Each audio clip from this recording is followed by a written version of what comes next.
What's up, good people? Mark Holmes here, and as always, I want to say thank you all for watching, commenting, subscribing, and being part of the Joe Boo Sports Report. Without you guys, as well as you ladies, you know that this literally does not work. I hope everybody's having a great Sunday evening. For me, it's been a great day because every day we're working on the red brick house.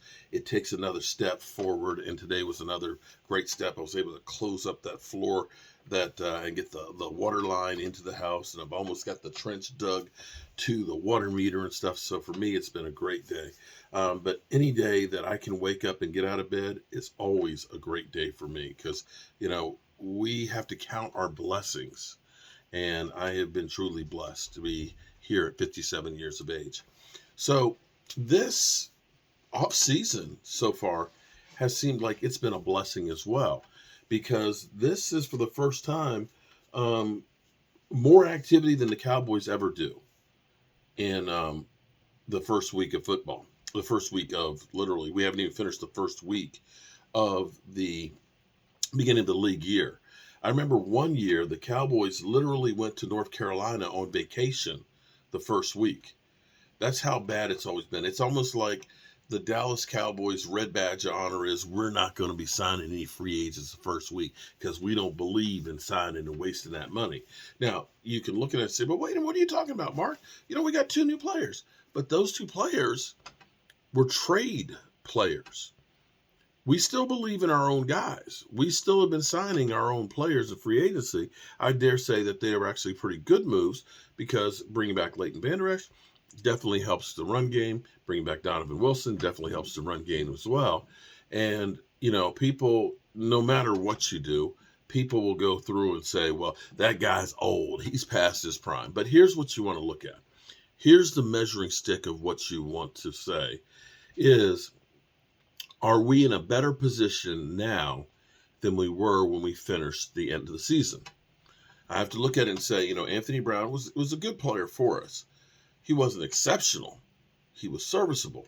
But we know because Diggs was so good that Anthony Brown was always going to get picked on.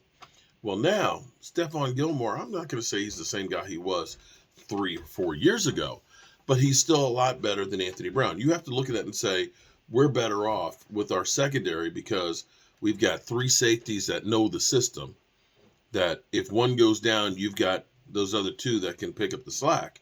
And your secondary is much better. Now, I will say that we're kind of holding serve as far as linebacker. I would still like to see myself, Bobby Wagner, come in. And I feel like Bobby Wagner will be, there's no rush for Bobby Wagner to get in. He's a veteran. He doesn't want to get out there and practice and do all those things and so on. He is old and does not want to do that stuff. And for him going to a Dan Quinn system, he doesn't need that. And for the Cowboys right now, as we sit here at this moment, after getting Brandon Cooks, which I'm blown away that we did that, and especially how the deal is so much better now than it was when they tried to get him during the season. Remember, they were looking for a number 1 during the season. The Cowboys offered a second, and they wanted the team to absorb all of the money. Well, we offered a second in the middle of the season. We got him for a 5th, and they took $6,000 of the salary. Quite frankly, the Texans, they screwed the pooch. They'd been better off if they had traded him in the middle of the season last year because he wanted to get out of there, and they would have had a second-round pick as opposed to a 5th. So actually, I have to say, I apologize to the Joneses. I'm a big enough man to say I was wrong. Great move, okay? Now, Cowboy fans, of course, are going to say, well, he's 29 years old. Well, Odell's 31. Odell's coming off of back-to-back knee surgeries and missing a year. So I'm okay with that. And here's where you look at this. Are we better off now than when we ended the season? So Noah Brown versus Brandon Cooks. Noah Brown, 420 some odd yards, our second leading receiver.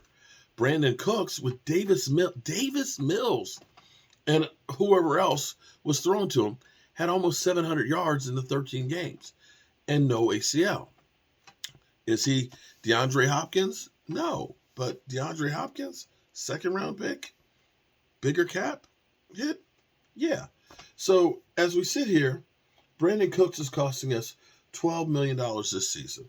Now, this is where we have $9.8 million right now to work with, plus the 11 that's going to come June 1st. And that's why I say Bobby Wagner makes sense June 1st. You can wink, wink and say, we're going to get the deal done. We'll get the framework done. We just will make sure that you abide by that agreement. And we'll have the cash in June.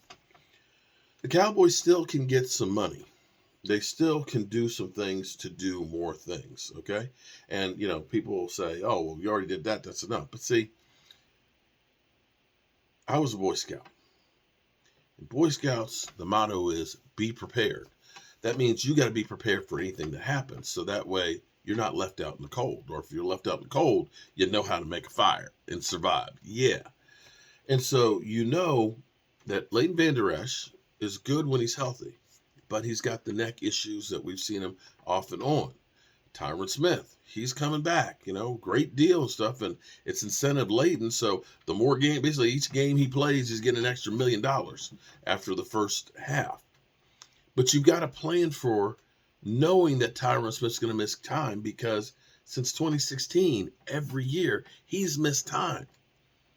So this is where you start looking at and saying, if we can afford to get a few guys extra, we get an extra offensive lineman, we end up getting a Bobby Wagner in there, then you've got a little cushion that if you lose somebody, you're not going to say a Chaz Green.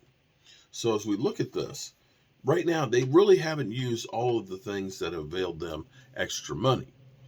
Jordan Lewis was hurt most of the season. He's still hurt, probably won't be ready to start the season. If he is basically almost a $5 million savings in money that you have, I think they'd probably have to do an injury settlement with that, kind of like we had to with Dalton Schultz. But with the moves of Stephon Gilmore and stuff, that makes Anthony Brown and Jordan Lewis more, expendable. Dak Prescott, I know you guys, Dak trash cat, Dak regress, and this, that, and the other. Y'all just full of crap. The reality is quarterbacks, there's very few of them on the planet. Very few of them that have done what he has done. And this is where they can put an extension on his contract to spread out this money, so that $26 million cap hit he has now, you could probably make it about a 15 and give you about another $8 to $10 million worth of cap space. The Zeke Elliott money doesn't come until the 1st of June, like we spoke about, but that's $11 million. And when you take the rookie class, because we're drafting so late, you're really looking at about $3 million is all the rookie class is going to take. Now, you do need to have some extra money because, shit happens and you're going to want to sign people at training camp like they do. You're going to need to, some guys are going to get hurt and you're going to need to sign some others. So you don't want to use every single penny. But there are places where you can get money. If you decide Stephon Gilmore is a guy that you really want, his cap number is $10 million. You could go ahead and add 2 years, make one of those years voidable, and reduce that one down. My point being is, if the team wants to do stuff, they can do stuff. And the question now is, the Cowboys finally getting their feet wet in the first week. And this is 2 major moves in the first week where they never do anything other than get rid of their players in the first week. This is huge. And it may be that the Cowboys are kind of pushing the chips in, and they're trying to make those chips spread as far as possible. Getting these 2 players with 5th-round picks, I'm good with that. We still have our we have our compensatory 5th-round pick. We used our original 5th-round pick on Brandon Cooks, which is still dirt cheap, and a 6th round from next year. Who cares about the 6th round picks? We still have a lot to work with here.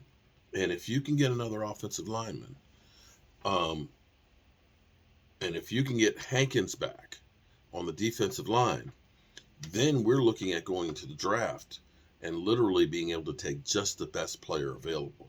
And that's where you want to be.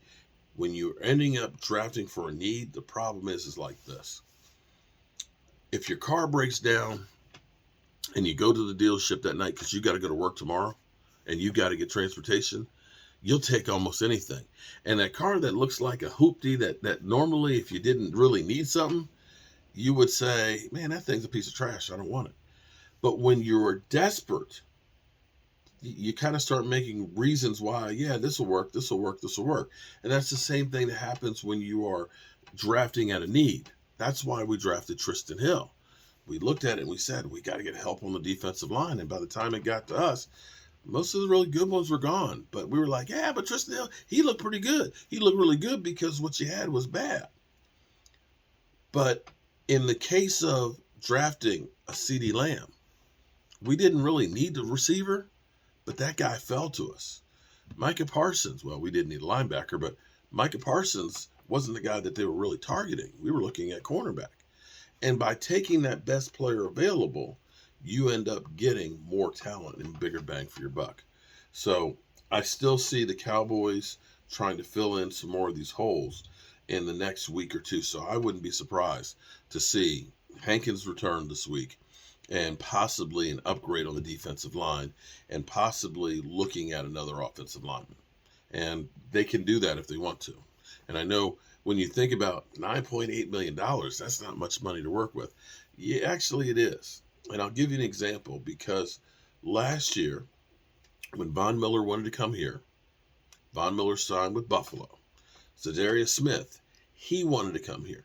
He re-signed with Minnesota. And Bobby Wagner, he wanted to come here.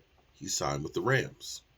Do you realize that collectively their cap number combined was $10.8 million, the exact money that we put on the franchise tag for Dalton Schultz? So you can do these things if you want to. So we'll see if they want to. I'm Mark Holmes, and well, as always, I appreciate each and every one of you guys, as well as you ladies. And I'll see you later. Peace.